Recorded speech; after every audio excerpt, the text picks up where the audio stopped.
Bienvenidos y bienvenidas. Gracias por acompañarnos en este seminario. Mi nombre es Fernanda Luna, soy la subcoordinadora del área de gestión y movilización de conocimientos del IPI UNESCO y moderadora de la comunidad de especialistas de datos para el planeamiento educativo, una iniciativa conjunta del Instituto Internacional del Planeamiento de la Educación, de la Oficina para América Latina y el Caribe y de la Oficina de la UNESCO en Santiago.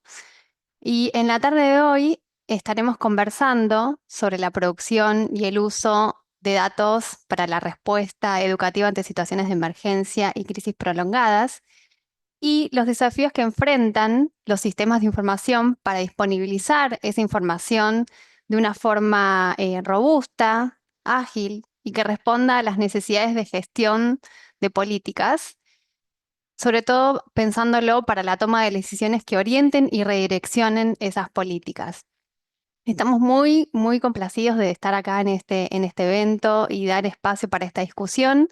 Este encuentro es organizado en el marco de la comunidad especialista de datos y es en el marco de esta comunidad que ya hace 3 años venimos dialogando, intercambiando, trabajando con ustedes en distintos temas que interpelan y que desafían a los sistemas de información para la gestión educativa en la región. Así que hoy nuevamente les traemos este tema para seguir incorporando miradas, seguir incorporando visiones, problemáticas y algunas claves que aporten a la mejora de estos sistemas de información. Y antes de conversar, queríamos comentarles algunas cuestiones que tienen que ver con el desarrollo del evento. Contamos con traducción en simultánea en español-portugués, así que para cambiar el idioma es muy fácil. En el icono de la barra inferior de su pantalla, que tiene una forma de mundo, ahí pueden, digamos, hacer clic y seleccionar el idioma de su preferencia. Y una sugerencia también que les pedimos durante todo el evento es que puedan hablar pausado. Yo no estaría dando ese mejor ejemplo para ayudar al intérprete. Muchas gracias, Patri, y pido disculpas. Voy a intentar hablar más pausado, pero bueno, así que ahí estaremos ayudándote también.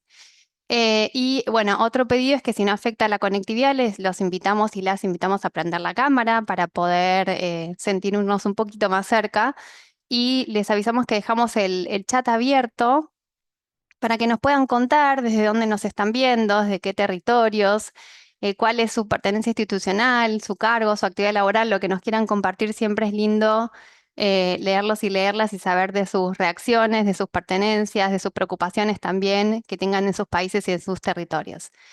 Y ahora sí, adentrarnos un poco más en el tema del evento, comentarles que para nosotros la producción y el uso de datos consideramos que es esencial para garantizar el derecho a la educación, especialmente en contextos de emergencia como conflictos armados, desastres naturales y también en crisis prolongadas, crisis como emergencias de salud pública, crisis políticas o económicas que afectan, digamos, gravemente al cumplimiento del derecho a la educación para todos y todas. Entonces, y en este sentido, la región enfrenta grandes desafíos para diseñar sistemas educativos resilientes ante estas situaciones de emergencia.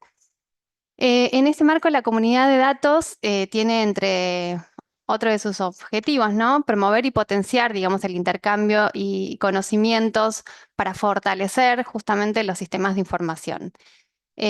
Para eso convocamos a distintos especialistas que han trabajado muy fuertemente en la región para conversar de estos temas y esperamos que este sea un intercambio enriquecedor y que les hagamos valer el tiempo que nos están brindando.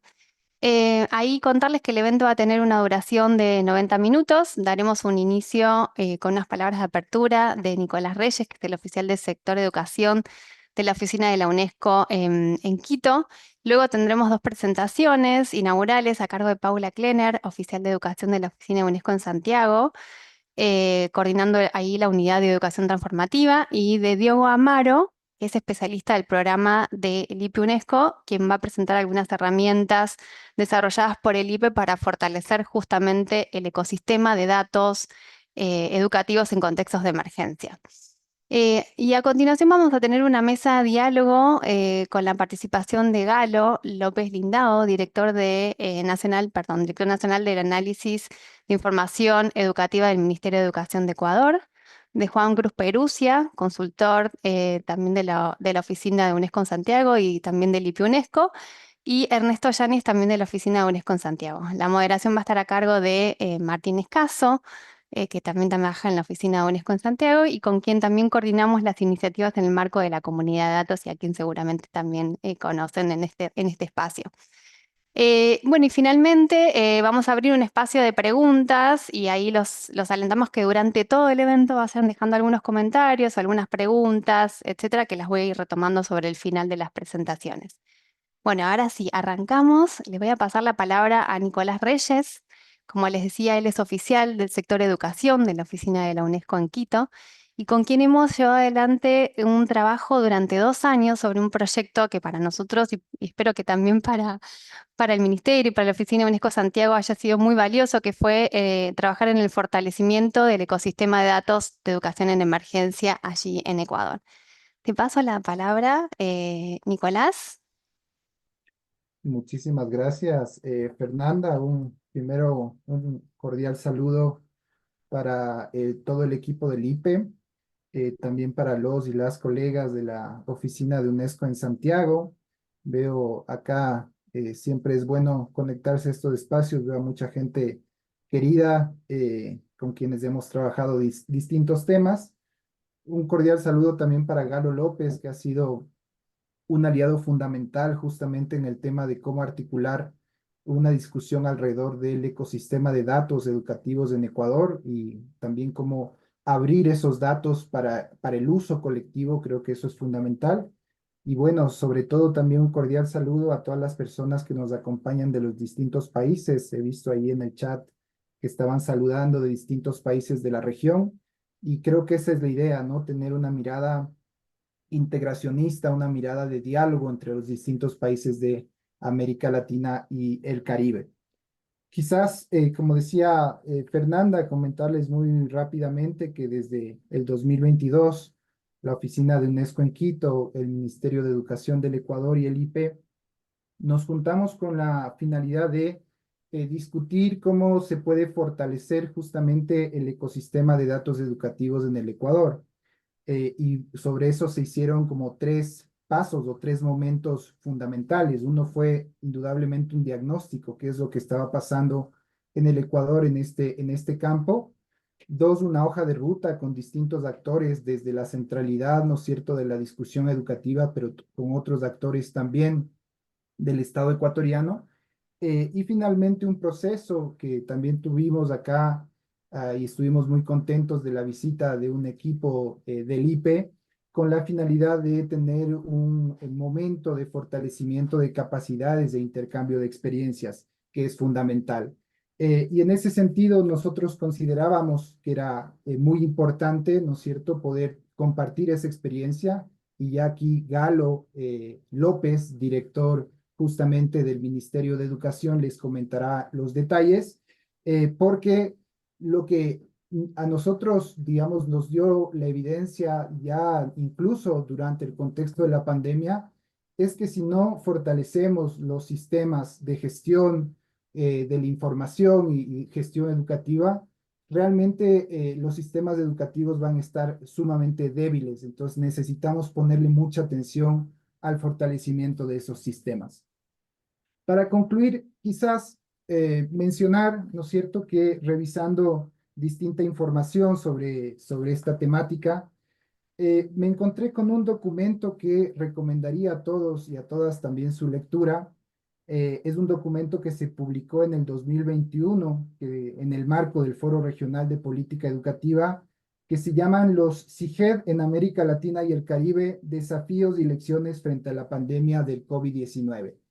Quizás este fue un documento elaborado por Alejandro Vera, Martín Escaso y Maximiliano Tam, y quizás ahí la lección de esto y el mensaje final que yo quisiera dejar es que, como se dice coloquialmente, no dejemos de enfriar la discusión y la reflexión sobre los sistemas de información y de gestión educativa, y no dejemos de enfriar tampoco el tema que tiene que ver con los procesos de sinergia intergubernamentales para justamente fortalecer estos sistemas. Y en esta publicación ya nos decían algunos desafíos que son fundamentales para la sostenibilidad. Uno, la integración de las innovaciones en materia de sistemas de información, es decir, que no tengamos separados distintos sistemas, sino que los podamos integrar en uno solo que permita la toma de decisiones. Dos, el tema de financiamiento de los sistemas, ¿no es cierto?, de información y gestión educativa. Eh, y tres, que es justamente uno de los motivos que nos acompaña el día de hoy, es cómo adelantarnos también o de alguna manera estar atentos frente a otro tipo de emergencias que en la región tenemos distintos riesgos frente a las emergencias, incluso emergencias prolongadas, cómo adelantarnos a tener sistemas sólidos, robustos para poder responder frente a estas emergencias. Y finalmente, uno de los elementos fundamentales que se trata en ese documento es también la articulación multiactor. En ese sentido, felicito este espacio. Desde la oficina de la UNESCO en Quito estamos comprometidos y comprometidas para poder seguir abonando en este debate, ¿no es cierto?, en los distintos países. Y también quisiera reconocer y felicitar todo el trabajo que ha sido realizado por la comunidad regional de práctica de especialistas en datos para el planeamiento educativo que viene funcionando desde el 2021, precisamente en el marco de la emergencia del COVID-19, y que creo que es una de las grandes redes regionales que son fundamentales para la discusión de lo que viene después, de qué perspectivas hay en América Latina y cómo podemos fortalecer el planeamiento desde una lógica de los sistemas de información integrados. Así que muchas gracias, bienvenidos a todos y a todas, y espero que este espacio sea un espacio de mucha reflexión, de mucha propuesta sobre todo, y intercambio de experiencias. Muchas gracias, colegas del IPE. Bueno, muchas gracias, Nicolás. Es un gusto tenerte acá en este evento y, bueno, caminar juntos en la mejora de de los sistemas de información para la región. Así que por ese camino vamos a seguir avanzando. Ahora pasamos al segmento de presentaciones inaugurales. Voy a presentar a las dos personas que van a estar en esta sección. La primera de ellas es Paula Klenner. Voy a mencionar mínimamente su bio. Paula es psicóloga clínica, magíster en Sociología y Cambio Global de la Universidad de Edimburgo. Ha trabajado en organizaciones de la sociedad civil, del sector público y el Sistema de Naciones Unidas en el diseño de políticas y programas para personas afectadas por emergencias y crisis, en la coordinación de estrategias regionales y globales sobre educación en emergencia y educación para la salud y el bienestar. Paula tiene una gran trayectoria en este tema, así que estamos muy felices de tenerla acá. Ella también ha diseñado y coordinado respuestas nacionales en contextos de emergencia y crisis prolongadas, incluida la respuesta educativa de la UNESCO en Ucrania, y actualmente se desempeña como oficial de educación en la oficina de la UNESCO en Santiago, coordinando la unidad de educación transformativa. Luego también va a presentar Diego Amaro. Diego se desempeña como especialista del programa del equipo de cooperación técnica del IPI UNESCO en París. Diego tiene un doctorado en educación del Instituto de Educación de la Universidad de la London College y una maestría en desarrollo económico de la London School of Economic y Political Science. Diego trabaja en temas vinculados al planeamiento educativo con sensibilidad de las crisis, donde tiene una gran trayectoria también, y apoya a los gobiernos en el desarrollo de estrategias y gestión de riesgo de crisis para el sector educativo. Sin más, le paso la palabra a Paula para que inicie esta conferencia inaugural. Gracias, Paula. Muchísimas gracias, colegas. Estaba viendo de dónde vienen y veo que hay como un público extremadamente diverso, así que voy a tratar de ser lo más inclusiva territorialmente posible en la presentación. Em, Me pusieron un título muy desafiante, que es Los desafíos de la educación en emergencia en América Latina y el Caribe. Yo creo que son muchos, entonces voy a tratar de partir un poquito históricamente mencionando qué entendemos por educación en emergencia, ¿no? Y probablemente durante la última década, más que en cualquier otro momento de la historia, la educación en emergencia se ha ido conceptualizando como la provisión de oportunidades de aprendizaje que son equitativas, inclusivas y de calidad para personas afectadas por emergencia. Sin embargo, más recientemente y obviamente con la actualización de muchos marcos que guían la provisión de educación en emergencias en muchos contextos, esta definición ha incluido también la provisión de oportunidades para personas de todas las edades, cosa que no pasaba antes, es decir, con una perspectiva a lo largo de la vida, y ha puesto énfasis no solamente en la respuesta, sino que también ha ido incluyendo la respuesta, la recuperación en términos de etapas de provisión, ¿no? Ya no solamente pensando en respuesta inmediata. Y también ha cambiado en el sentido de que ha ido incorporando formas o modelos educativos no tradicionales de la educación en emergencia, particularmente incluyendo grupos etarios. Ha ido incorporando en los últimos 3 años un especial enfoque en primera infancia, una especial priorización de educación no formal y por supuesto también una incorporación nueva en educación superior y de adultos. Y esto, de alguna manera, ha ido revolucionando la manera en que entendemos educación en emergencias porque ya deja de focalizarse solamente en provisión de un sistema educativo formal, sino que empieza a abrirse a diferentes contextos y con ellos, por supuesto, a contextos más o menos desafiantes, es decir, con alto grado de acceso a tecnologías, con bajo acceso a tecnologías, sin tecnologías y así. Em, y ahí me parece también un importante elemento a considerar en esta revisión más histórica, es que la educación en emergencias puede ocurrir ya en muchos contextos. Anteriormente estaba más bien focalizada a el momento inmediatamente después de una disrupción educativa, a gran escala, es decir, que afecta a sistemas educativos por completo, y luego empieza a transformarse, y me atrevo nuevamente a decir que los últimos años, a pensar en contextos también híbridos. Y me atrevería a decir que las respuestas a las últimas emergencias, especialmente por conflictos, han puesto especial atención al tema de las tecnologías. Y como último punto de cambio, antes más bien estaba vinculada a la continuidad educativa, es decir, cómo se medían los éxitos de una intervención en educación en emergencias, era que lograra, en el fondo, asegurar que continuara la provisión educativa y hoy en día, más bien aquellos elementos que también forman parte de la evaluación de calidad de un programa de educación en emergencias, tienen que ver con asegurar protección física, psicosocial, cognitiva, y que en definitiva pueda no solamente salvar, sino también sostener vidas. Y ahí obviamente, ¿de qué estamos hablando cuando pensamos en esa educación en emergencia? Estamos pensando en lo que mencionaba Nicolás y Fernanda al inicio, estamos pensando en conflictos, en crisis prolongadas también, en situaciones de violencia, en desplazamiento forzado, en desastres relacionados con peligros naturales y también con crisis de salud pública como lo vimos con COVID-19.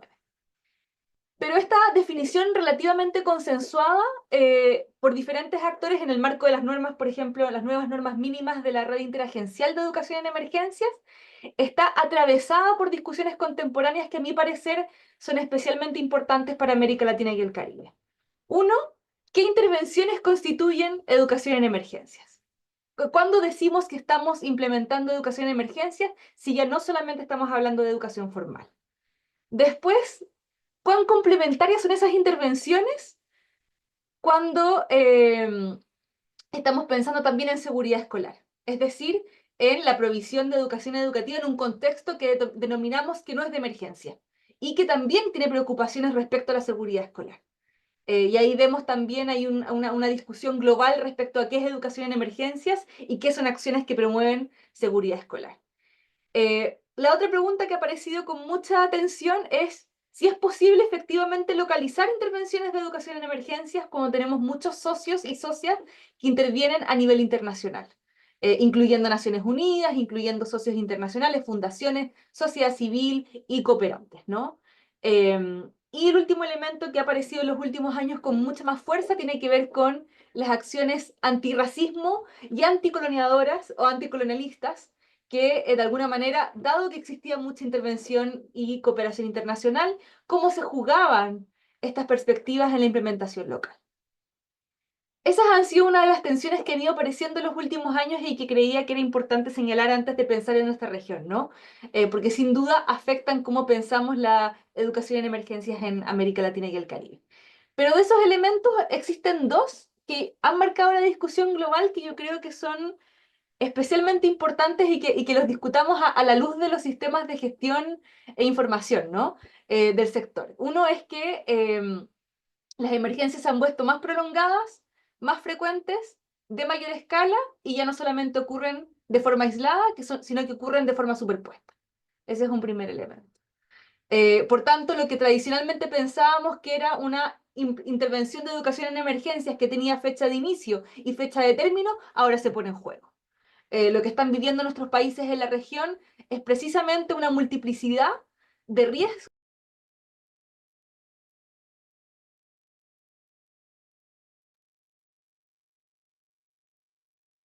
Creo que se cayó la conexión de Paula.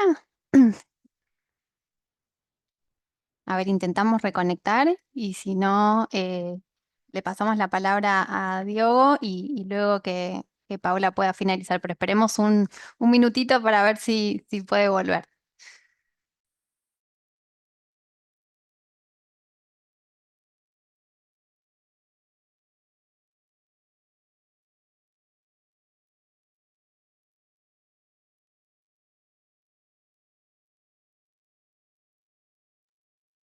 No sé si el área técnica la ven a Pau por ahí, si no, le pasamos la palabra a Diogo y luego que Paula pueda cerrar su conferencia inaugural. Sí, Fer, diría que avancemos con Diogo. Bueno, listo, perfecto, vamos. Ah, Bueno, ahí está. Ahí está ingresando Paula. Así que sí, si querés. bueno, vamos. Y gestionar la emergencia también de este lado. Bueno, Paula, ¿nos escuchás por ahí? Hola, colegas. No hubiese sido un Acá evento. está. No. Es que la materializamos la emergencia acá, entonces, bueno. Pau, te No, seguís. muchas gracias. Perdón por la Continúa. interrupción, colega. No, no, tranquila. No hubiese sido un evento en vivo online si no hubiésemos tenido una interrupción de estas características al inicio del evento. Bueno, les comentaba el primer elemento, ¿no? Aquellas cualidades que caracterizan las emergencias hoy en día en la región y no necesitarán que yo se las explique a quienes trabajan en los ministerios de educación de nuestra región, ¿no?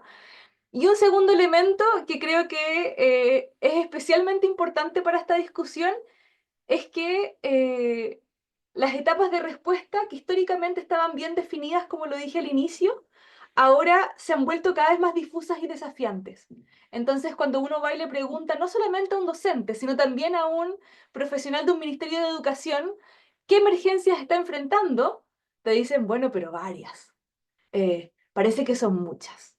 Y esa reflexión que hacen los ministerios de educación, los docentes y las hacemos nosotros desde este sector, están muy vinculadas a que la gobernanza, el financiamiento, la coordinación, el monitoreo y la evaluación empieza a operar en diferentes momentos en una emergencia, pero con el mismo objetivo que la provisión de educación normalmente.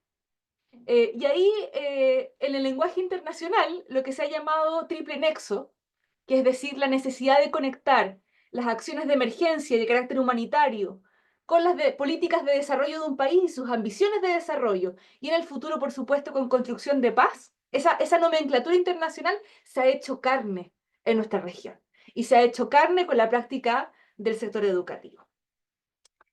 Ahora, eso significa un renovado interés por la educación en emergencias, pero también significa un renovado interés por los elementos estructurales del sistema educativo. Por eso es tan importante esta discusión del día de hoy. Porque en el fondo los sistemas de educación y de gestión e información no operan en aislamiento. Y no operan solamente, o no son convocados únicamente en una emergencia, sino son convocados en la provisión educativa en general. Y ahí quiero hacer un poquito zoom, y lo hago brevemente porque sé que el tiempo es importante. Que nuestras disrupciones o las disrupciones que están afectando a América Latina y el Caribe están agravadas por elementos estructurales. Es imposible pensar emergencias en clave de América Latina y el Caribe sin pensar en aquellas tendencias emergentes que por supuesto afectan por los riesgos multiplicados por el cambio climático, por las nuevas tecnologías, por, en el fondo, la posibilidad de conectar cada vez más ampliamente con Internet a diferentes localidades, con elementos de factores de riesgo subyacentes que llamamos. Pobreza, desigualdad, violencia, precariedad laboral, violencia basada en género, falta de conectividad, etc.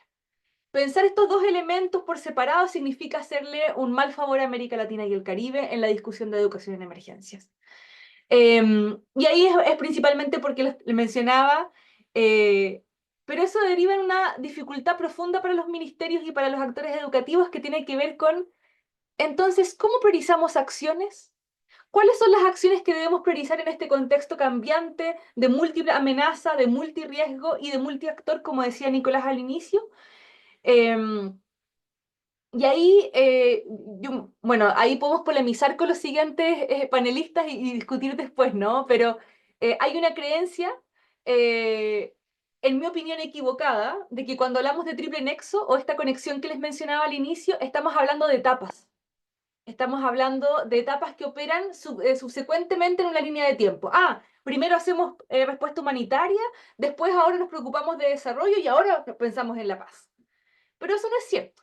La demanda que hay ahora de América Latina y el Caribe a los sectores educativos tiene que ver precisamente con pensar qué podemos hacer en materia de acción humanitaria, en materia de desarrollo y en materia de construcción de paz en todo momento, antes, durante y después de una emergencia, más allá de que podamos situarla temporalmente en un momento. Y acá es tan importante lo que van a escuchar hoy día después de las experiencias, porque van a poder notar que ya existe esa preocupación en la región, de que ya estamos pensando que esos tres elementos operan de manera consensuada, si se quiere, porque son diferentes actores que tienen que pensarlo en conjunto, pero operan esas intervenciones. Eh, para terminar, quería mencionar una cosita que yo creo que también es importante y tiene que ver con mis esfuerzos de pensar la educación en emergencia en clave América Latina y el Caribe, que es que existen modelos globales que hoy día no logran captar la situación de nuestra región. Quería poner el ejemplo de la Declaración de Escuelas Seguras y que fue en el fondo aprobada en Oslo por múltiples países y que han ido suscribiéndose paulatinamente en el tiempo desde el 2015, que obviamente ofreció a los países un modelo para ayudar y pensar en el fondo la continuidad educativa en contextos de conflicto. Pero esos conflictos que en el fondo está pensando la Declaración de Escuelas Seguras son conflictos de carácter bélico, con armamento y además con militares de la sociedad, en el fondo de los países. Lo que estamos viendo en América Latina y el Caribe es que si bien sí hay conflictos, estos no toman la forma de conflicto bélico tradicional como sí se da a nivel global. Y este ejemplo muy mundano y pequeño lo traigo a colación porque creo que tenemos que repensar los modelos globales a la luz de lo que les he comentado brevemente en esta presentación, y que para América Latina y el Caribe la educación en emergencias pone en el centro el tema de la resiliencia.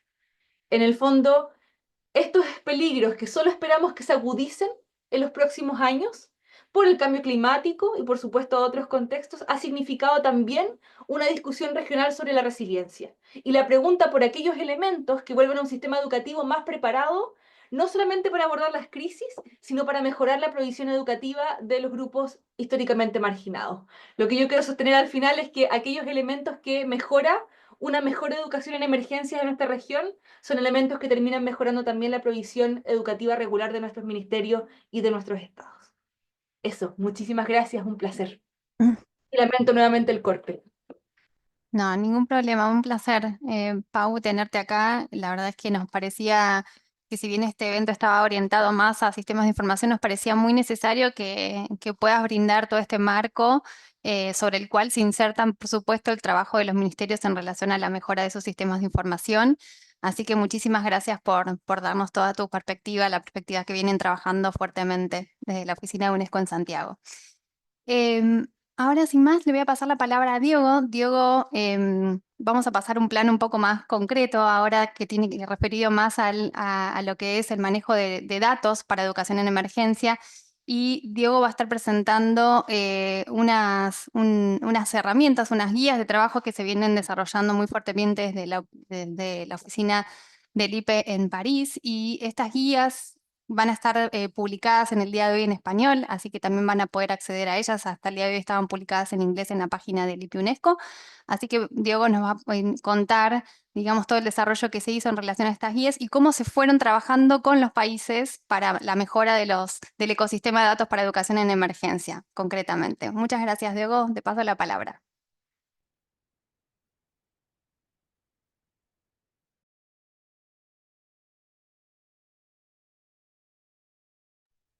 Muchas gracias, Fernanda. Y sí, como presentó Fernanda, voy a explicarles un poco cómo construimos las herramientas, tres herramientas distintas para trabajar en contextos de crisis en educación. Entonces, empezamos con una pequeña introducción del ciclo de planificación. Como ustedes ya saben, empezamos con un análisis, miramos todos los datos, cuáles son los principales problemas que enfrentan los sistemas educativos y formulamos políticas. Esas políticas son divididas en varios programas y cada uno de los programas tiene un costo y una manera de implementar. Una vez que implementamos los programas, pasamos al monitoreo y evaluación, donde sacamos conclusiones para empezar de nuevo con el análisis y así hacemos el ciclo de la planificación. Una planificación que es sensible a crisis es una planificación que toma en consideración todos los riesgos de los cuales habló Paula anteriormente. Entonces, riesgos que pueden ser de naturaleza ecológica, por ejemplo, cambio climático, pero pueden ser crisis humanitarias. Y en general, lo que tenemos en la mayoría de los países, sobre todo en la región, es que tenemos crisis de todos los lados. Entonces, tenemos ministerios de educación que tienen que tratar varias crisis al mismo tiempo y intentar tomar en consideración los riesgos en todas esas cinco etapas de la planificación. Para ayudar a los ministerios, nosotros creamos tres herramientas que voy a presentar aquí muy rápidamente y después un poco más en detalle para ayudarles en la planificación. La primera herramienta es un marco conceptual, o sea, varios conceptos en educación en contextos de emergencia. La segunda es una guía de diagnóstico, entonces es para hacer un diagnóstico de cuáles son los principales datos que necesitamos en un contexto de urgencia, cuáles son los datos que ya tenemos, los datos que faltan y cuál es la calidad de los datos existentes. La tercera herramienta son directrices para la institucionalización de los datos de educación en emergencia. Entonces son directrices teoréticas y también ejemplos de buenas prácticas en varios países, de cómo algunos países pudieron agregar el contexto de emergencia como parte integral de sus sistemas educativos. Entonces, para empezar con la primera herramienta, el marco conceptual es como un documento y como dijo Fernanda, está disponible ahora en español, que tiene como interés crear un entendimiento compartido del nexo. El nexo es lo que estaba diciendo Paula, ¿verdad? Los humanitarios, los agentes de desarrollo tienen que trabajar juntos. Entonces, el objetivo del marco es que tengamos los conceptos unificados entre todos nosotros, entre todos los actores que trabajan con educación en sistemas de urgencia para que podamos trabajar juntos. Entonces, el primer ejemplo del uso que hicimos de marco conceptual es para desarrollar las otras herramientas. Entonces, las herramientas de diagnóstico, por ejemplo, son herramientas que toman en consideración el marco conceptual común y proponen soluciones que funcionan para los humanitarios y para los agentes de desarrollo. Entonces, aquí tenemos el marco. Eso es solo un resumen, está mucho más detallado en el documento, pero aquí tenemos todas las dimensiones de gestión de desastres, gestión de riesgo, entonces la preparación, la prevención, la respuesta y la recuperación, y tenemos cuáles son los datos, las necesidades de datos en cada uno de esos aspectos, y también cómo podemos utilizar los datos, o sea, para mitigar los riesgos, para determinar necesidades, para tener mejor coordinación entre los diferentes agentes y también para movilizar más recursos, para poder hacer mejores programas en educación en emergencia. Entonces, ese es como un resumen de cómo organizamos los varios contextos, los varios conceptos que tenemos en educación en emergencia, pero el marco conceptual va mucho más lejos y da mucho más ejemplos reales de cómo eso fue utilizado. Aquí pasamos a la segunda herramienta. La segunda herramienta es una guía que es una explicación de cómo hacer el diagnóstico y en paralelo seis herramientas que son como documentos en Excel o en Word, cuestionarios, encuestas, tábulas a rellenar que permiten hacer un diagnóstico en cuatro etapas. Entonces, identificar las necesidades de datos de un país, enseguida identificar los datos existentes, entonces hacer un mapeo de todas las fuentes de datos del gobierno, fuentes de datos de organizaciones internacionales, de otros actores. Después, analizar la calidad de esos datos y finalmente entender si los datos que tenemos conjuntamente son suficientes para cubrir todas las necesidades o si hay faltantes de datos. Entonces, tenemos esas varias herramientas. Voy a presentar algunas de las herramientas para que tengan una idea, pero están todas disponibles ahora en Internet.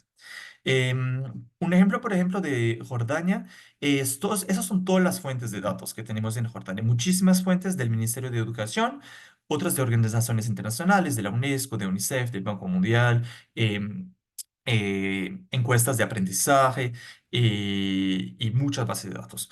Y lo que vamos a hacer con las herramientas es, por ejemplo, para cada una de estas fuentes de datos, entonces aquí tenemos como unas 20 fuentes de datos, vamos a mirar quién están produciendo las fuentes de datos, cuáles son los tipos de datos que producen, cómo recolectan los datos, cómo analizan los datos, cuáles son los temas que están cubiertos por cada uno de esos datos.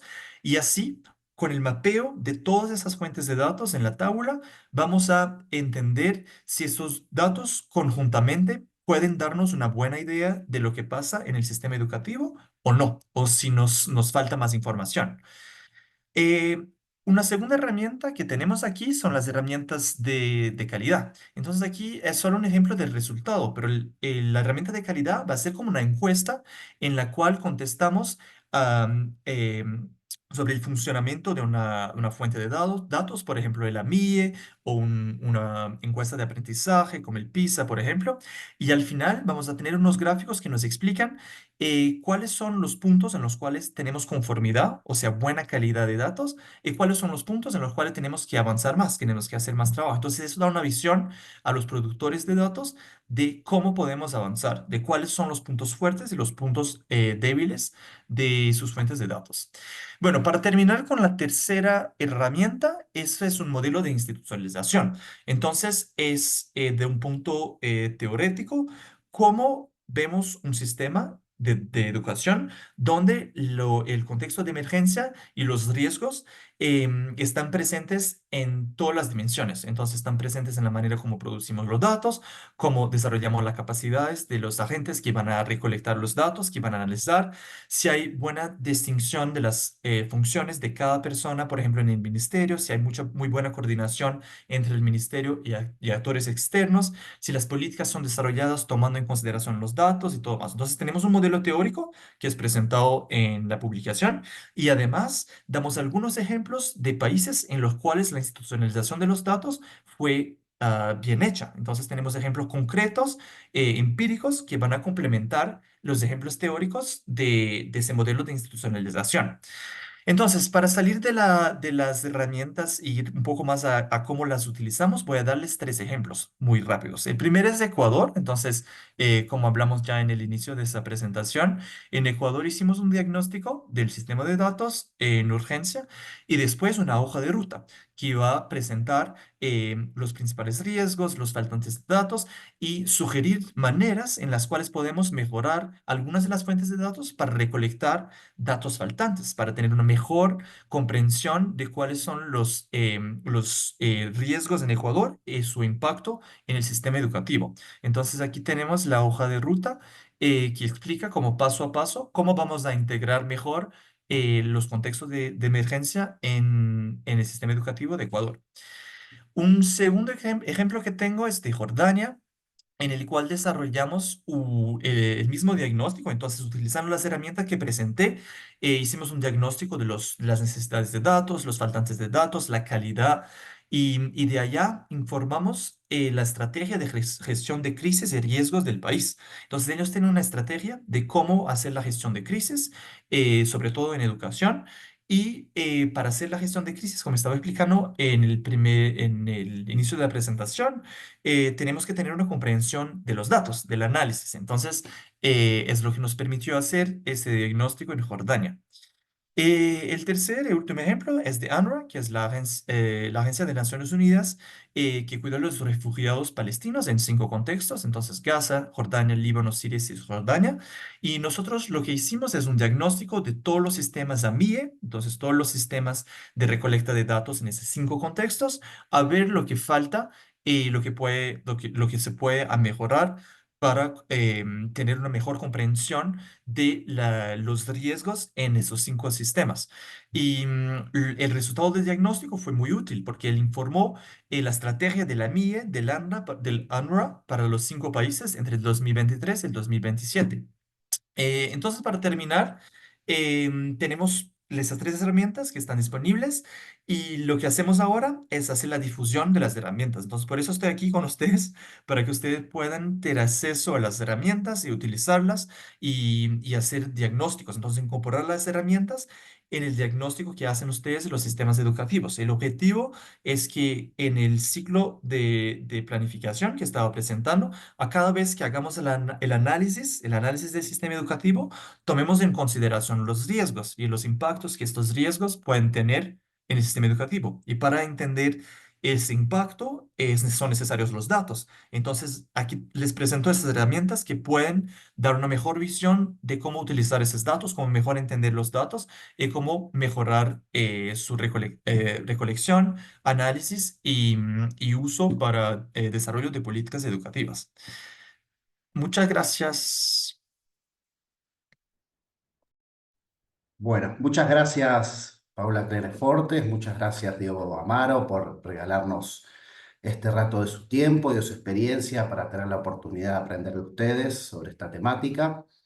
Yo tomo la palabra, soy Martín Escaso, consultor permanente de la Oficina Regional de UNESCO en Santiago, desempeñándome en el área de monitoreo y planeamiento de la educación, para iniciar la segunda parte de este encuentro que le hemos organizado con un panel de especialistas que nos van a ayudar a pensar a estos desafíos y oportunidades que tienen los IGED de la región para actuar en contextos de emergencia a la luz de este marco general que nos han brindado tanto Paula como Diogo.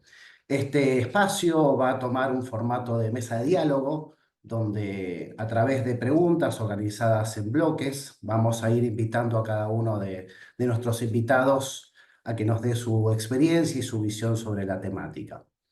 Antes de empezar con las preguntas, voy a presentar a cada uno de ellos para que no solo los conozcan, sino también sepan desde qué lugar y con qué experiencia cada uno de ellos comparte sus experiencias. Juan Cruz Perusia es magíster en Economía de la Universidad del SEMA Argentina y economista de la Universidad Nacional de Córdoba, Argentina. Posee una larga trayectoria en estadística educativa. Entre otras cosas, fue funcionario del Instituto de Estadística de la UNESCO, con sede en Montreal, Canadá, entre 2005 y 2020, desempeñándose en diferentes roles, entre ellos como asesor regional en estadística educativa para América Latina y el Caribe. Actualmente se desempeña como investigador principal del área de educación del Centro de Implementación de Políticas Públicas para la Equidad y el Crecimiento, el CIPEC, y realiza consultorías para UNICEF, UNESCO y el Banco Mundial. Por su parte, Ernesto Yáñez es economista de la Universidad Católica Boliviana, con estudios de maestría en políticas públicas de la Universidad de Torcuato de Itela en Argentina y economía aplicada de la Universidad Autónoma de Barcelona, España. Posee más de 10 años de experiencia en temas vinculados a estadística educativa, tanto en UNESCO como en otros organismos internacionales. Actualmente trabaja como consultor de la Oficina Regional de UNESCO en Santiago, apoyando la implementación del Marco Regional de Monitoreo sobre Estudiantes en Situación de Movilidad y otros proyectos. Además, es investigador senior en educación de la Fundación ARU y docente de la carrera de Economía en la Universidad Católica Boliviana. Por último, y no por ello menos importante, nuestro colega Gaulo Mauricio López es ingeniero estadístico y licenciado en Ciencias de la Educación, con estudios de maestría en Educación y diplomado en Investigación Científica para el Desarrollo de Trabajos de Titulación, ambos en la Universidad Americana de Europa, la UNADE. Actualmente es director nacional de Análisis e Información Educativa del Ministerio de Educación de Ecuador. En el pasado se ha desempeñado también en organismos como el Instituto Nacional de Estadística y Censo, el INEC, el Instituto Nacional de Evaluación, la CENESIT y el ACNUR. Y es docente investigador en universidades e institutos técnicos tecnológicos de Ecuador. Bueno, ante este panel privilegiado de expertos, yo solamente voy a oficiar como moderador de la palabra, planteando las preguntas para que cada uno de nuestros colegas pueda compartir sus reflexiones. Nuestro primer tema que vamos a abordar tiene que ver con el rol de los IGED para responder a las necesidades de los contextos de emergencia. Los IGED, los sistemas de información para la gestión de la educación, son la principal fuente de información para caracterizar a los sistemas educativos de la región. Por lo tanto, son recursos privilegiados a la hora de planificar la educación, especialmente en contextos de emergencia, que es el tema que nos trae. Si bien la mayoría de los países posee un SIGED desarrollado y consolidado, se puede identificar que se presentan limitaciones y rigideces para responder a estos requerimientos que demanda un contexto de crisis. Por ello, el desafío de actuar en contextos de educación en emergencia se presentan cómo tender puentes entre los sistemas de datos requeridos para la prevención, preparación, respuesta y recuperación educativa y la información que producen los IGED. En este marco, Juan Cruz, quisiera arrancar contigo preguntándote, en base a tu experiencia y conocimiento de los IGED de la región, ¿cuáles consideras tú que son los desafíos más importantes para que los IGED puedan ser recursos de información útiles para responder a estos contextos de emergencia? Perfecto. Gracias, Martín. Buenas tardes a toda la comunidad, a todos los participantes de este seminario. En primer lugar, bueno, agradecer a Martín la invitación a la Oficina Viejo Santiago del IPE para ser parte de esta mesa. Bueno, a ver, responder a tu pregunta, en primer lugar, me parece que tenemos que tener un contexto para hablar de desafíos.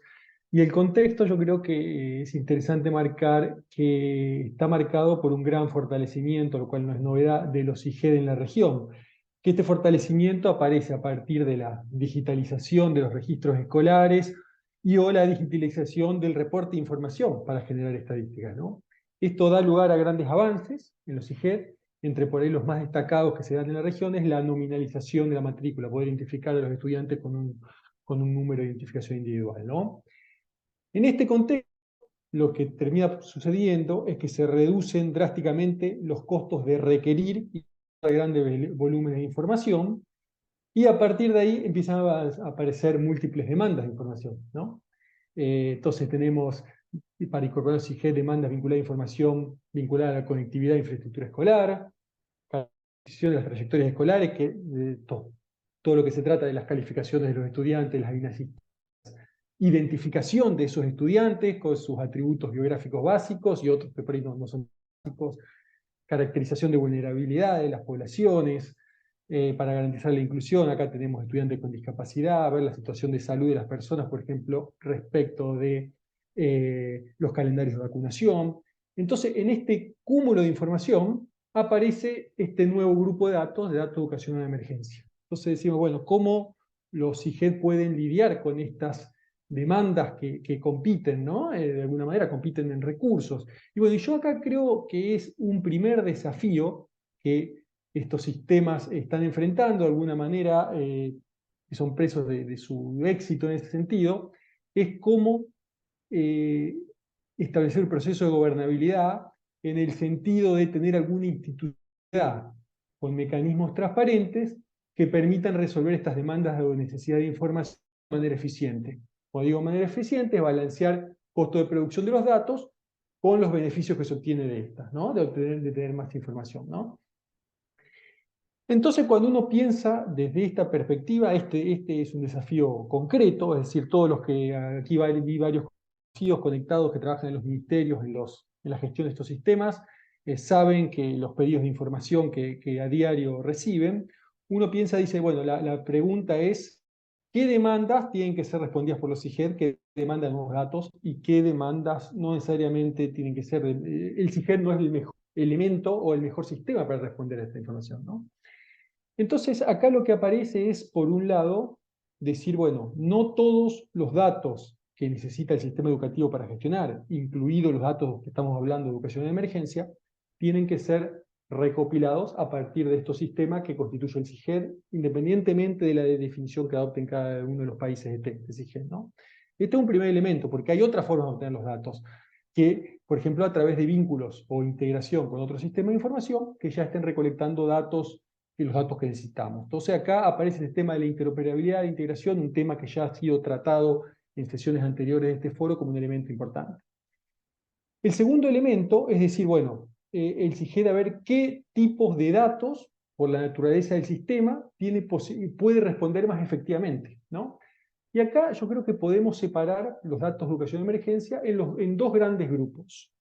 Por un lado tenemos todos los datos que se requieren para la prevención y preparación para enfrentar una situación de emergencia, ¿no? Entonces acá, por ejemplo, cómo un sistema puede recoger características de la infraestructura escolar, por ejemplo, ante un de una manera mejor ante un peligro de origen natural, una inundación, un sismo, por ejemplo, ¿no? ¿Qué información o cómo los docentes pueden estar mejor preparados? ¿Qué información necesitamos tener para saber si los docentes están preparados para enfrentar esta situación? Si existe un botiquín de primeros auxilios en el colegio para enfrentar esto. Bueno, este es un cúmulo de información para el cual yo diría que los CIGED están, o por su naturaleza, están en condiciones de, a un costo relativamente bajo, poder abordar esta demanda con relativo éxito dentro, por supuesto, de un plan de gestión del sistema, ¿no? Esto siempre tiene que estar muy claro, ¿no? Ahora bien, aparece un segundo grupo de datos vinculados a la educación de emergencia, que es los grupos que, esto lo que Paula decía al inicio, lo que tradicionalmente era educación de emergencia, que era la respuesta ante crisis o eventos, un desastre natural en particular. Entonces, ahí lo que vemos es que los IGED en general muchas veces pueden tener grandes dificultades para proveer este tipo de datos, ¿no? Y aún cuando hoy en día en la región existen sistemas con la capacidad teórica de reportar información en tiempo real, que es lo que uno en realidad necesitaría para poder gestionar una emergencia, por ejemplo, conocer un impacto, ¿no? Entonces, ¿y por qué yo digo que acá los IGED tienen muchas más dificultades? Entonces, por ahí hay que pensar en mecanismos complementarios a los IGED. Bueno, porque por un lado, mucha información no es susceptible de recolectarse por medio de este sistema. Por ejemplo, si hay una evaluación de daños de un edificio, destrucción total o parcial de instalaciones escolares, equipos escolares, no es una herramienta muy, yo diría, adecuada tener un CIGED que un director o un directivo puede responder a esta información.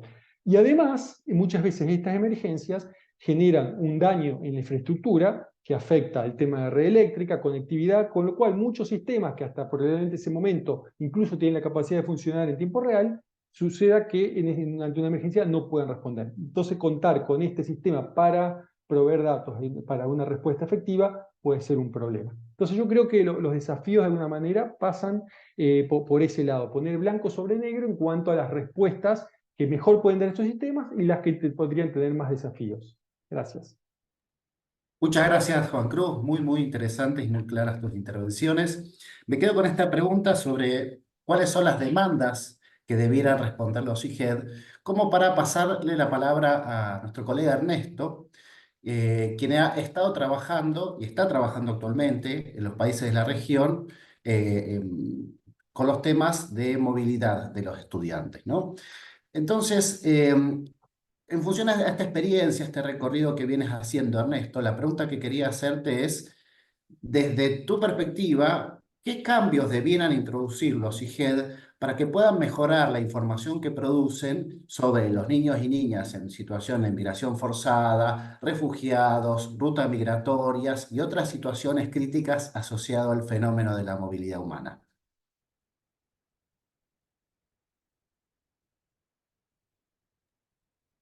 Gracias, Martín. Un saludo a todos presentes, a todos los que están participando de este evento y un agradecimiento a los colegas del IPED por la invitación.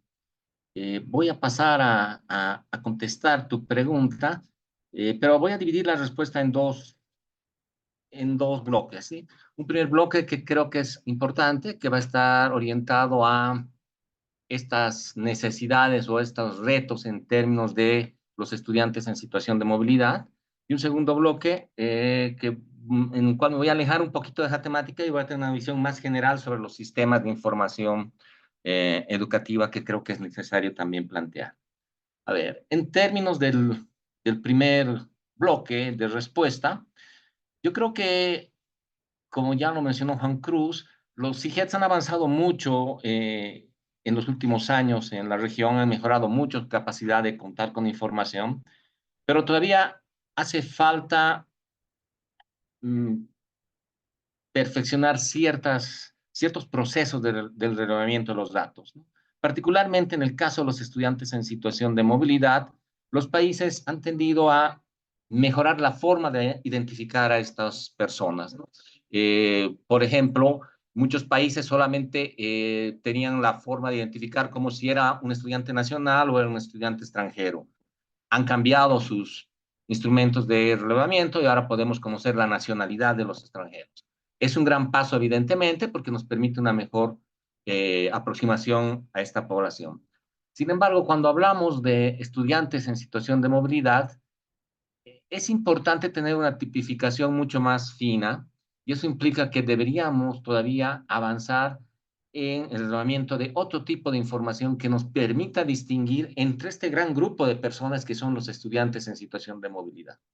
Esto significa, por ejemplo, que los CIGEDs deberían tratar de relevar datos que nos permitan conocer si esa persona es un solicitante de asilo, por ejemplo, o es un refugiado, es un migrante pendular en la frontera, que está yendo y viniendo de un país a otro, o es una persona que ha planificado la migración hacia ese país, que ese país es su destino final y que se va a quedar en ese país, o es una persona que está de paso por él. Para cada uno de estos grupos, las situaciones son completamente diferentes. No es lo mismo una persona que planifica su proceso migratorio con el tiempo necesario que una persona que sale de su país muchas veces inclusive sin documentación y que lleva caminando años por la región hasta llegar a su destino final. Entonces, ese es un primer elemento que todavía está como deuda pendiente en los CIGES de la región. Como digo, se ha avanzado, pero todavía queda esa deuda. Adicionalmente, también creo que es importante el tema de la integración de los sistemas, ¿sí? Como también lo había mencionado Juan Cruz como uno de los retos pendientes de manera general, es también un reto pendiente en términos de la información sobre estudiantes en situación de movilidad.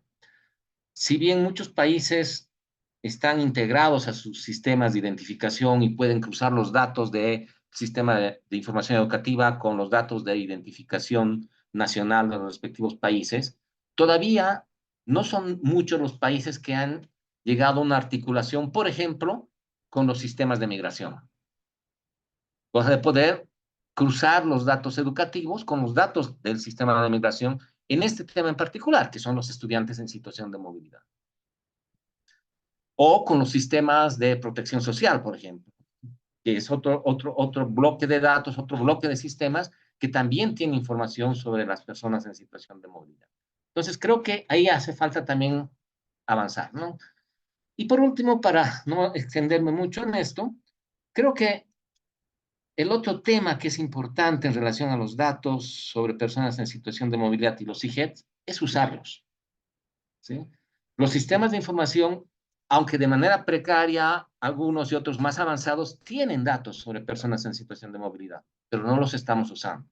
Entonces, la mejor manera de avanzar en el logro de más y mejores datos sobre personas en situación de movilidad es usar los pocos datos que tenemos ahora, porque eso va a generar una mayor demanda, eso va a generar una demanda de mayor calidad, eso va a generar una demanda de mayor uso de datos. Entonces, creo que ese es el otro reto que tienen los sistemas de información actualmente, el exigir a los tomadores de decisiones que se usen esos datos, que los datos están para usarse y no están simplemente para quedar almacenados en la nube del ministerio. ¿Okay? Eso respecto al primer bloque, estimados colegas. Y en el segundo caso, yo creo que, a ver, creo que los sistemas de información educativa en la región todavía tienen un gran reto. Y ese reto es internalizar la necesidad de tener una mirada sensible a la crisis. En la región hablamos mucho de planificación sensible a la crisis. El IPE es una de las instituciones que más está empujando esto en los países. Muchos países tienen expertos en planificación sensible a la crisis, pero un elemento fundamental de la planificación son los datos.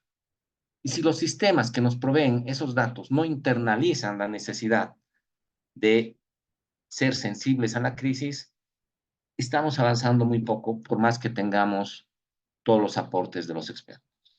En ese sentido, yo comparto la posición que había planteado Paula. Es urgente que los sistemas de información en la región, ¿sí?, adopten esta visión de sensibilidad a la crisis y empiecen a actuar no en el momento en el que sucede la crisis, sino que empiecen a actuar en los tres momentos que había mencionado Paula: antes, durante y después. ¿Sí? Antes, para poder prevenir, para poder medir los riesgos que nos van a venir, para poder planificar de mejor manera la respuesta si es que sucede el evento. Y pongo el ejemplo de la migración interna por motivos de sequía, por ejemplo. Todos los países tenemos información de que los procesos de sequía son cíclicos y que cada vez se están agudizando. Que esos procesos implican migración dentro del territorio y que esa migración viene acompañada de mayores demandas educativas en los territorios de destino. Todos los ministerios de educación, a partir de los IGETs, pueden empezar a trabajar antes de que esto suceda, identificar, por ejemplo, las zonas donde normalmente migran las personas que enfrentan sequía en alguna otra zona y trabajar en cómo responder ese momento cuando llegue. Luego tendríamos el caso durante la crisis, que ya lo han mencionado, así que no voy a ahondar mucho. Y lo más importante, después de la crisis. Como decía Paula, lo que ahora importa no es solamente el acceso, no es solamente decir, ok, tantas personas damnificadas están dentro de la escuela. Lo que ahora importa también, además de eso, es todas esas personas tienen una adecuada atención, tienen una calidad educativa, se están atendiendo los problemas psicológicos que pueden venir de la mano de la crisis. Entonces, para eso también necesitamos información, necesitamos trabajar y los IGETs deberían avanzar en ese sentido. Yo lo dejo ahí, Martín, gracias. Muchas gracias, Ernesto. Antes de continuar, quisiera recordar a quienes están participando de este evento que pueden compartir sus preguntas, sus inquietudes en el chat, que al final vamos a tener unos minutos también de intercambio con los panelistas. Creo tu intervención, Ernesto, tanto en estas reflexiones vinculadas a qué información necesitan las políticas, como esta mirada sobre la integración de los datos, nos dan un buen pie para incorporar a Galo a este intercambio. Galo, en tu país se ha realizado recientemente, con apoyo de IP UNESCO, como mencionaba antes Diogo, un diagnóstico y una hoja de rutas sobre el ecosistema de datos en educación en emergencia, con particular foco a las respuestas a situaciones de crisis ocasionadas por desastres naturales. Entonces, la pregunta que quisiera hacerte es, en esa experiencia que han hecho en el país, ¿cuáles han sido los principales desafíos que presentan los IGED que han sido identificados en este diagnóstico? Muy bien, muy buenas tardes, estimado Martín, y muy buenas tardes con todos los panelistas, Juan Cruz y Ernesto, y todos quienes nos acompañan. Efectivamente, antes de poder atender a aquella pregunta, es muy importante manifestar que el Ministerio de Educación del Ecuador, más allá de su misión de garantizar el acceso y calidad de la educación, tanto en los niveles de inicial, educación general básica y bachillerato, de todos los habitantes que se encuentren dentro del país como tal, también provee de información que es oportuna, veraz, efectiva y confiable. Entonces, claro, gracias a la invitación que nos hicieron desde el UNESCO, pudimos participar nosotros en este tema del ecosistema de los datos en educación en emergencia. Y en honor a ello, nosotros pudimos lograr identificar que dentro de esta cartera de Estado contábamos con un sinnúmero de sistemas, desde inclusive archivos totalmente planos, que se recopilaban información. En donde, dicho sea esto, desde el año de 1993, el Ministerio de Educación viene recopilando información de lo que es el Sistema Nacional de Educación, conforme lo que es instituciones educativas, docentes y estudiantes, de manera totalmente agregada. No obstante, a partir del año 2009 es en donde empezamos a recopilar información ya totalmente nominalizada. Como bien decía mis antecesores, ¿verdad? El tema era que ya comenzamos a recopilar información de los estudiantes y de los docentes, tanto con nombre y apellido y su número de cédula, o conocido también como el identificador único de cada uno de ellos. No obstante, el Ministerio de Educación, al formar parte de las instituciones públicas de acá del Estado, ¿verdad? Utilizaba como fuente principal una fuente externa a su uso como tal, que son las encuestas de hogares que el Instituto Nacional de Estadística y Censo lo realiza. Pero llegó un punto de quiebre en donde fue literalmente lo que comenzó el tema del confinamiento de COVID-19 en Ecuador, que prácticamente el primer caso llegó en el mes de febrero del 2020 y a partir de marzo tuvimos lo que es el confinamiento. Y ahí es cuando, atado a la pregunta que me realizan, nosotros nos preguntamos qué es lo que aprendimos post pandemia con respecto al tema de lo que es la producción de datos. Y este levantamiento del ecosistema como tal que la UNESCO lo realizó con su equipo, ¿verdad? Nos logró poder fortalecer y también identificar este tema de los vacíos de la información, como bien ya lo mencionaba. De qué manera poder nosotros llenar la información faltante, como por ejemplo, dicho sea de paso, no es obligatorio que dentro del sistema tenga el estudiante un número de cédula porque no es un requisito determinante. Si tienes, prosigue, si no, no. Simplemente damos cabida a todos dentro del sistema de educación. Entre otros, como por ejemplo, conocer la condición de discapacidad también de los estudiantes. Entonces, este tema de poder tener una data de mayor completitud, ahí utilizo también el término que bien ya lo han manifestado, es el tema de la interoperabilidad. Desde allí, desde los resultados de febrero 2022, que efectivamente nos compartieron este diagnóstico del ecosistema de datos, el Ministerio de Educación comenzó este fortalecimiento de poder realizar interoperabilidades o también conocido como excepcionalidades con otras instituciones del Estado, en donde ya podemos tener un acceso, por ejemplo, con el Ministerio de Salud Pública. Como ellos también tienen datos nominales, comenzamos a cruzar esa información y se iba completando el tema de lo que es si tiene o no discapacidad, entre otros temas. También con el registro civil, en donde por temas de nombres, de apellidos, tal vez la provincia, cantón o parroquia de nacimiento le íbamos datando y poder recuperar ciertos números de cédula. En todo caso, todo esto lo que estoy mencionando el Ministerio de Educación ha ido aplicando lo que es un modelo de producción estadística que lo lidera el ente rector acá en el Ecuador, que es el INE, en donde en términos generales va cumpliendo ciertas fases, como es lo que corresponde a la planificación, planificar para poder tener un buen registro, lo que es el diseño como tal, desde la parte conceptual como tal, la construcción, ya que viene la parte tecnológica, lo que ya son los procesos de recolección, sea literalmente desde campo o por enlaces tecnológicos como tal, el procesamiento de la data para que la data que ya se está recopilando a través de un registro pueda tener estos procesos de validación, depuración, imputación y completitud, como también el tema de lo que es el análisis de la información, en donde se puedan generar nuevas variables a partir de variables originales y también el tema de lo que es la difusión.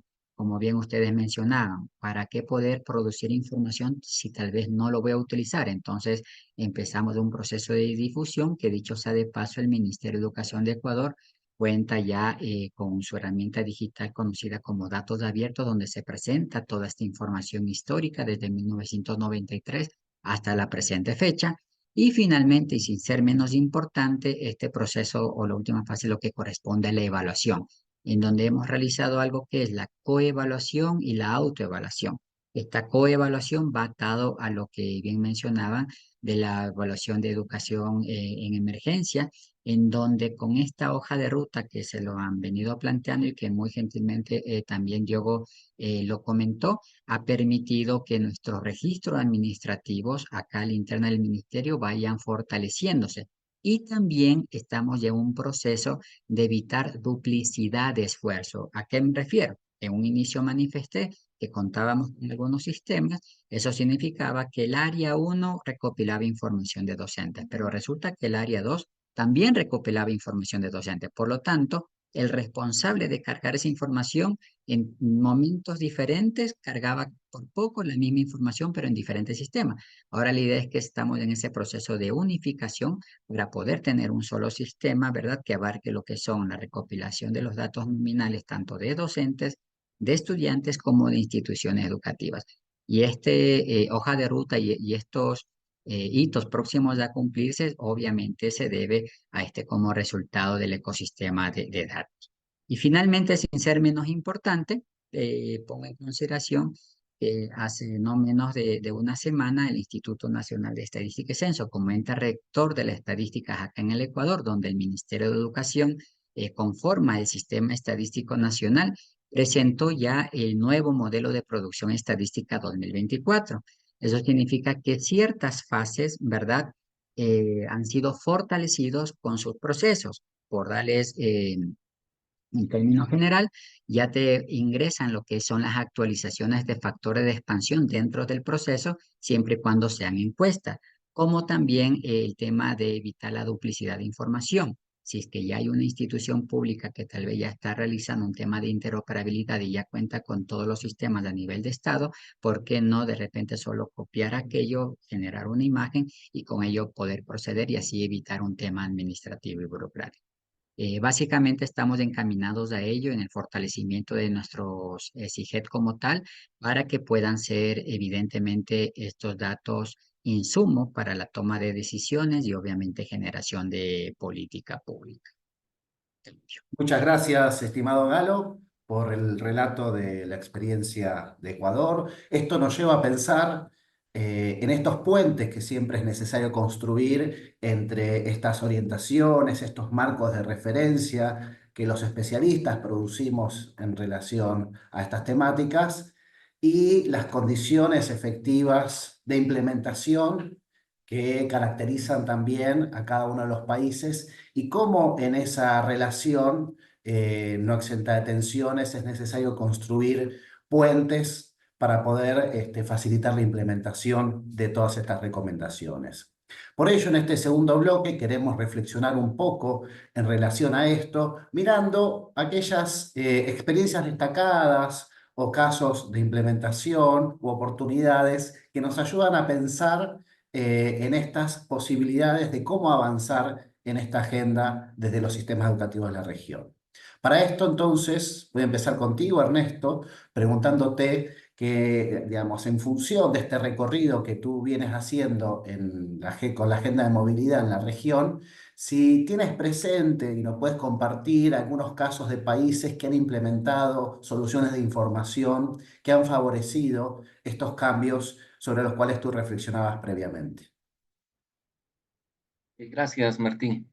Sí, a ver, como todos sabemos, la crisis migratoria en Latinoamérica y el Caribe ha pasado de ser una crisis a ser una crisis prolongada. Esto ha llevado a que muchos ministerios de educación implementen acciones y medidas para promover el derecho a la educación de la población en situación de movilidad. Y esto también ha llegado a los IGETs, ¿sí? Entonces, en muchos casos, los IGETs han emprendido modificaciones en sus sistemas, como la que ya les había mencionado anteriormente en mi intervención, el hecho de que en lugar de simplemente saber si era nacional o extranjero la persona, ahora puedo conocer el país de nacimiento o de nacionalidad de la persona. Ecuador ha hecho muchos cambios al respecto, pero voy a dejar a Galo para que nos comente, porque él sabe más que yo los detalles, y me voy a dedicar a contarles algunas otras experiencias en la región sobre avances en términos de mejores datos sobre la población en situación de movilidad. Voy a empezar, por ejemplo, con los procesos de integración entre sistemas de información. Tenemos el caso de Colombia, que tal vez ha sido el país pionero en integrar el sistema de información educativa con el sistema de migración Colombia.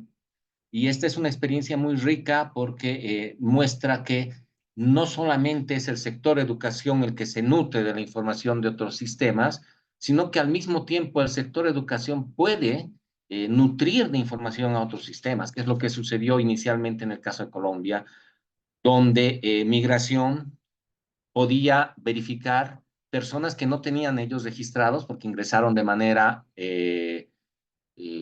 informal a Colombia, pero que sí estaban en los sistemas de educación, en los sistemas de información educativa. Entonces, ese es un tema, por ejemplo, importante en la región sobre integración de sistemas. Actualmente también existen otros países como Panamá, por ejemplo, que está trabajando muy intensamente en un proyecto interinstitucional de integración de sistemas de información a partir de un número de identificación único individual, ¿sí? Esto es importante porque por lo general las personas que tienen este sistema único son aquellas personas que no tienen documentos legales. Es decir, nos va a ayudar a trabajar, a tener información sobre todos aquellos migrantes que están en situación informal en el país, ¿sí? Y va a integrar los sistemas de salud, los sistemas de educación, sistemas de migración, de protección social a partir de este número único. Entonces, creo que ese también es un gran avance, sobre todo porque está pensado para realizar el seguimiento a estas personas migrantes que no tienen la documentación en orden y van a acceder a este número de identificación eh, eh, único, individual. Otro tipo de experiencias que podemos ver en la región están vinculadas a lo que ya había mencionado antes. Cómo poder tipificar de mejor manera al migrante. Cómo poder tipificar de mejor manera a esa persona que está en situación de movilidad en la región. Y ahí me gustaría destacar la experiencia de Costa Rica, ¿sí? Con su plataforma Saber, que es el CIGET en Costa Rica, que es me atrevo a decir, el único sistema en la región que nos permite una identificación de las personas en situación de movilidad bastante amplia, ¿sí? Este sistema no solamente me permite saber si la persona es migrante o nacional, sino también me permite conocer datos como si es un trabajador transfronterizo, si es una persona que está trabajando de forma temporal en el país y es extranjera, si es una persona que ha venido a estudiar a Costa Rica o es simplemente un migrante temporal o permanente. Además, también nos permite identificar si la persona es solicitante de asilo o es un refugiado en Costa Rica. Todos esos datos son fundamentales, como ya he mencionado antes, para tipificar a las personas en situación de movilidad. Entonces, creo que esta es una experiencia muy rica de que sí es posible avanzar en una mejor tipificación de los sistemas, de las personas en situación de movilidad en los sistemas de información educativa. Y para terminar, a ver, voy a mencionar una última experiencia que me parece bien interesante, que no tiene que ver con modificaciones para relevar de mejor manera los datos, sino que tiene que ver con el uso de estos datos, ¿sí? Y esta experiencia es el sistema de alerta y respuesta temprana que se está desarrollando en Honduras. Este es un sistema de alerta temprana que toma como base toda la información del CIGET hondureño, ¿sí? Y que tiene como fin, obviamente, como cualquier sistema de alerta temprana, prevenir el abandono de las personas que están matriculadas en el sistema educativo. ¿Por qué digo que es importante desde el punto de vista de las personas en situación de movilidad? Porque una de las variables que está dentro de este sistema de información me permite identificar si la persona es nativa o extranjera, pero además me permite saber si es un migrante regular, irregular, es un retornado, es una persona que se ha desplazado internamente por motivos de crisis climáticas o por violencia, o simplemente me permite identificar si es una persona que está en riesgo de migración, es decir, de abandonar Honduras, dejar los estudios para irse a otro lado. Entonces, ese es un gran ejemplo para mí de cómo los datos que tiene el CIGET pueden usarse para mejorar la calidad, el tránsito, el acceso y la permanencia, sobre todo, de las personas en situación de movilidad. Creo que ya me he pasado el tiempo, así que lo dejo ahí, Martín. Gracias. Muchas gracias, Ernesto. Hago un pequeño paréntesis a quienes les interese profundizar en esta experiencia que relataba Ernesto de Honduras. El webinar pasado, del 21 de mayo, tuvimos la posibilidad de contar con la persona responsable de este sistema en Honduras y pueden acceder, si quieren, en el marco de la comunidad, a la grabación para poder conocer más en detalle esa experiencia. Bueno, muchas gracias, Ernesto, entonces, por este recorrido, por estas experiencias. Empiezan a aparecer de manera recurrente esta mención a cuestiones vinculadas a la integración de la información educativa, salud, migración. De hecho, incluso dentro del chat, los colegas están participando, hablan de los aportes de los servicios de emergencias en términos de información, y esto de la interoperabilidad nos introduce a una temática compleja que ya fue referida previamente por Juan Cruz, relacionada con la gobernabilidad de toda esa información producida por diferentes entidades estatales o no estatales. Entonces, tomando esta temática, aquí, Galo, quisiera preguntarte, en función de este recorrido que han hecho desde el país, que mencionabas recientemente, desde esta experiencia, desde abordar esta problemática, ¿cuál crees que tú que son los mecanismos de cooperación adecuados, necesarios para avanzar en fortalecer esta interoperabilidad y mejorar la calidad y disponibilidad de la información? Muy bien. Uno de estos mecanismos se parte desde tener primero el control y un inventario estadístico de lo que dispone una institución. En este caso, el Ministerio de Educación realizó este tema del inventario de identificar todos sus sistemas. Luego de ello, como ya se mencionó, una vez que se obtuvo resultados tanto a la interna como externa por parte de la UNESCO en lo de el ecosistema de datos, fue ahora identificar buenas prácticas de nuestros pares. En este caso, justo ya bien lo mencionaban con respecto al ejemplo de Honduras. En nuestro caso habíamos identificado a nuestro par del Ministerio de Educación allá en Mendoza sobre el sistema de alertas tempranas. Entonces ahí escuchamos, tuvimos una conversación con respecto a ver desde cuándo habían iniciado y finalizado para poder más o menos identificar y reducir el riesgo de abandono. Luego de ello, más allá de identificar estas buenas prácticas, no solo a nivel extranjero o internacional, sino que también a nivel nacional, justo dentro del Ecuador existe lo que se llama la Secretaría Técnica Ecuador Crece Sin Desnutrición. Ellos justo han ido fortaleciendo un sistema totalmente donde identifican a la población hasta los niños en 1000 días de nacido para poder identificar y reducir el tema de la desnutrición crónica infantil. También es una muy buena práctica en la cual nosotros nos vamos a ir fortaleciendo. Y otro también para poder identificar aquello es el tema de la aplicación de lo que hace un momento manifesté, una aplicación de algún modelo, de alguna buena práctica, de un modelo de producción estadística. Entonces, cuando uno comienza a identificar las buenas prácticas a nivel tanto nacional como internacional, literalmente en términos teóricos ya nos queda como algo un poco menos complejo para poderlos aplicar.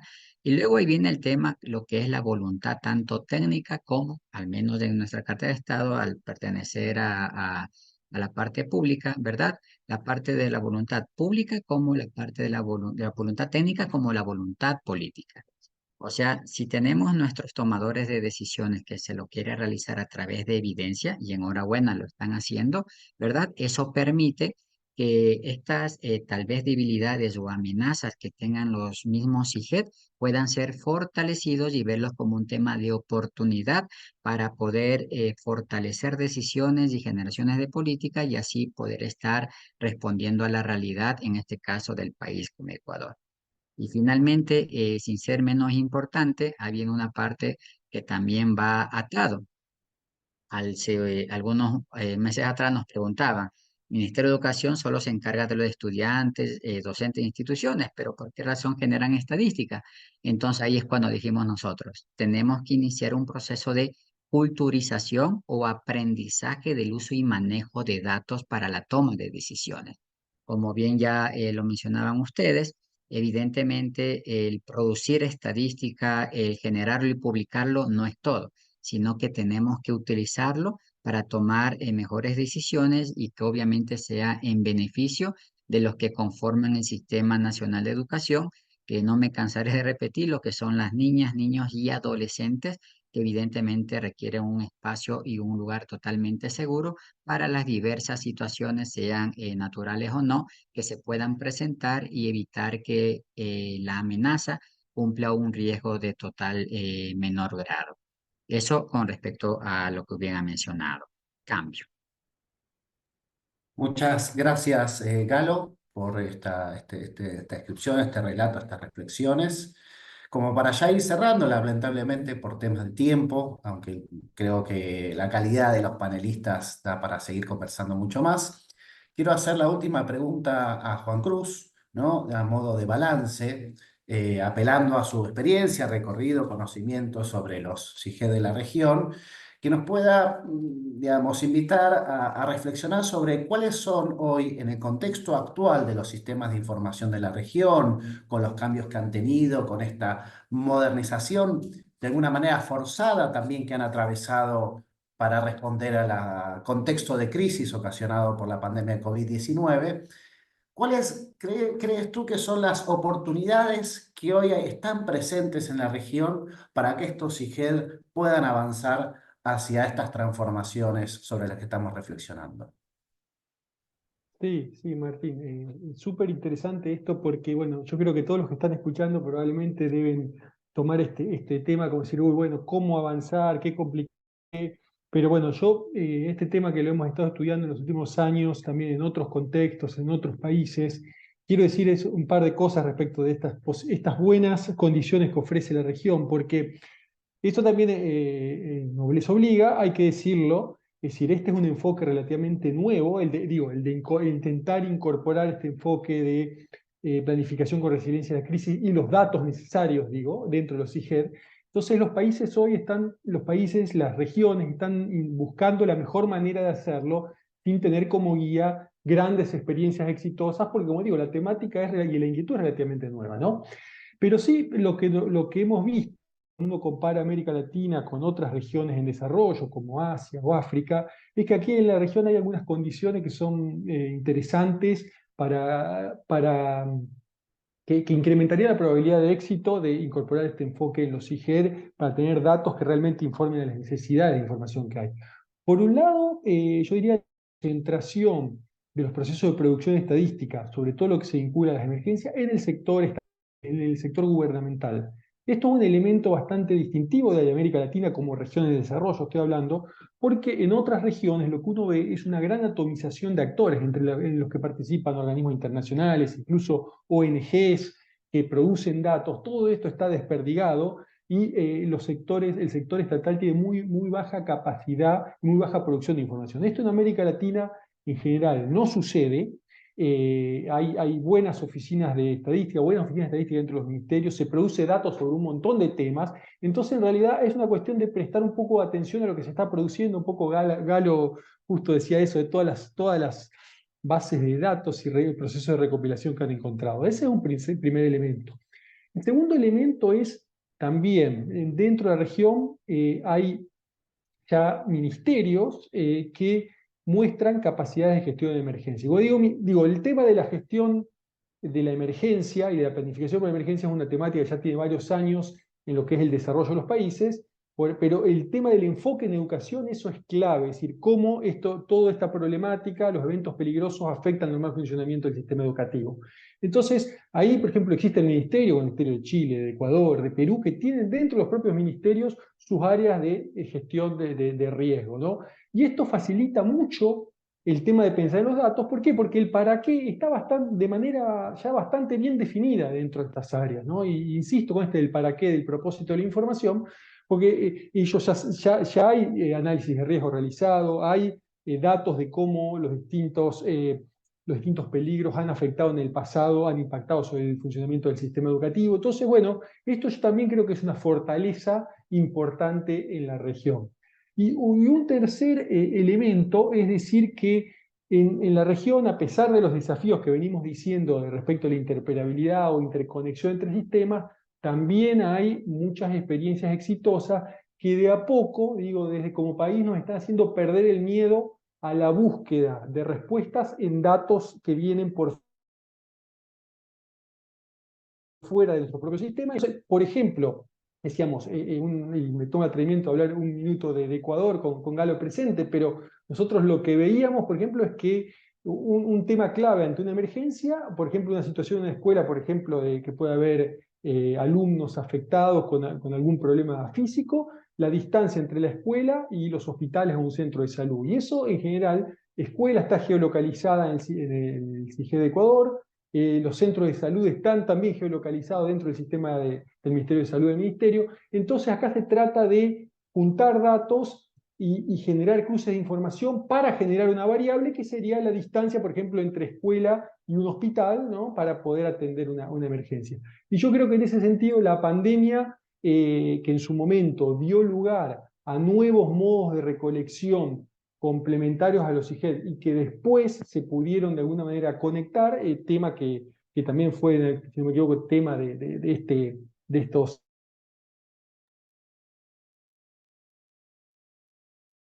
Uy, se cor- ¿se cortó el audio de Juan Cruz? Sí, ¿Sí? sí, sí, creo Oh, que lo hemos bueno, perdido, sí, lamentablemente. quedó congelado. Sí, Bueno, sí. Así que, bueno, vamos a cerrar entonces este espacio, lamentablemente con este corte de presentación de Juan Cruz, como para poder darle espacio a algunas preguntas. Fernanda, ahí te paso la palabra para que puedas compartir las preguntas del público. muchas gracias, Martín. Voy a ser muy breve porque necesitamos cortar a tiempo y nos estamos excediendo en el tiempo, así que les pedimos a los panelistas que respondan si se puede, en un minutito las preguntas que les vamos a hacer. Hay una pregunta para Ernesto, Daniel Ramírez de México. Consulta si se sabe de algún registro en donde los IGET entre países vecinos guarden vínculos de datos claves para hacer un análisis de movilidad de niños, niñas y adolescentes. Y una segunda pregunta que le voy a hacer a Galo, Rosa Moreno Sutautas, creo que es de Canadá, si no me equivoco, pregunta si hay alguna legislación referente para protección de datos infantiles y de menores que impacten en los sistemas de información. Les pedimos un minuto de respuesta nada más. Disculpas. ¿Arranco yo? Perfecto. Gracias, Daniel, por la pregunta. Mira, actualmente no existe un registro de países que estén compartiendo los datos sobre personas en situación de movilidad. Pero lo que sí estamos haciendo, y justamente lo estamos trabajando desde la oficina de UNESCO, junto con Juan Cruz, que lamentablemente no está acá, es empezar a discutir cuáles serían las condiciones para que los países puedan compartir cierto tipo de información sobre las personas en situación de movilidad y de esa forma poder empezar a construir un sistema que nos permita tener una trazabilidad de todo el recorrido educativo de estas personas por los distintos países de la región por donde transitan. Yo te invito voy a poner en el chat el enlace, pero yo te invito a revisar ese enlace, que es la presentación que hizo Juan Cruz precisamente del trabajo que estamos realizando desde la oficina de UNESCO en Santiago. Y eso es todo sobre ese punto. Gracias. Gracias, Ernesto. Galo, un minutito. Ok, sí, efectivamente en Ecuador tenemos nosotros a la mano dos leyes. La una es la ley de estadística, en donde en su artículo 21 menciona lo que corresponde que toda información recopilada para nivel investigativo es totalmente confidencial. Y aparte de ello, también tenemos lo que es la Ley de Protección de Datos Personales, en donde en la Constitución de la República también menciona sobre el derecho de la protección de datos con carácter personal. No obstante, a través de la Constitución de la República es donde nace una Dirección Nacional de Registros Públicos, conocidos como DINAR, que es otra institución pública, valga la redundancia, en donde ellos ya generaron lo que se llama la Ley de Protección de Datos Personales, en donde de cierta manera busca cuidar a las personas titulares de los datos, o es decir, cuando nosotros recopilamos ya se cuida esa información, con el objeto para que obviamente puedan decidir a quién entregar su información personal y porque evidentemente van a confiar en los proveedores. Efectivamente, sí, Ecuador cuenta con esas dos leyes que están al día de hoy totalmente vigentes y nos ayudan para poder completar esta información. Cambio. Muchas gracias, Galo, y muchas gracias por ayudarnos con los tiempos también. Les agradecemos muchísimo. Llegamos al final de nuestro seminario. Muchas gracias a Martín, muchas gracias Martín, Paula, Diogo, Juan, Ernesto, Galo y a ustedes participantes por haber estado y por habernos brindado su tiempo. Esperemos que haya sido muy valioso tanto para ustedes como para nosotros. También fue muy, muy valioso tener este espacio de intercambio y traer este tema también a la comunidad de especialistas de datos. Bueno, tuvimos una asistencia de más de 200 participantes de 25 países. Estamos muy contentos con esto y me tomo unos minutitos finales, un minuto final para comentarle algunas cuestiones. Que el evento va a quedar grabado, va a estar a disposición en las próximas horas dentro de la comunidad, junto a las presentaciones y un foro de debate donde vamos a seguir la conversación, así que los invitamos a que participen ahí. Y aquellas personas que no son parte de la comunidad, los invitamos a postularse, haciendo clic en un enlace que va a estar apareciendo ahí en el chat en estos momentos. Y bueno, en este evento nos están acompañando muchos funcionarios y funcionarios y alumnos de nuestros programas de formación, así que ahí también los invitamos a sumarse a la red de especialistas, que es un espacio que tenemos ahí hace más de 5 años y que reúne a distintos profesionales, funcionarios y funcionarias de los ministerios de educación para seguir temas de conversación y de interés para la educación en la región. Y ahí también pedirles que se tomen unos minutos para contestar una encuesta que es de gran valor para nosotros para mejorar como todo tipo de formato que les venimos ofreciendo sin recursos, así que ahí les pedimos que la contesten y van a tener al final el certificado de participación en el seminario.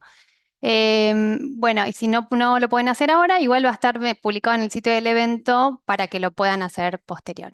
Y ahí, antes de retirarnos, le pedimos sacarnos una foto a todos. Ahí van a tener, en este momento les va a aparecer ahí un clic, un cartel para que ustedes lo puedan apretar y sacarse la foto como más les guste. Y muchas gracias por haber estado. Así que les pedimos que hagan eso en un momento.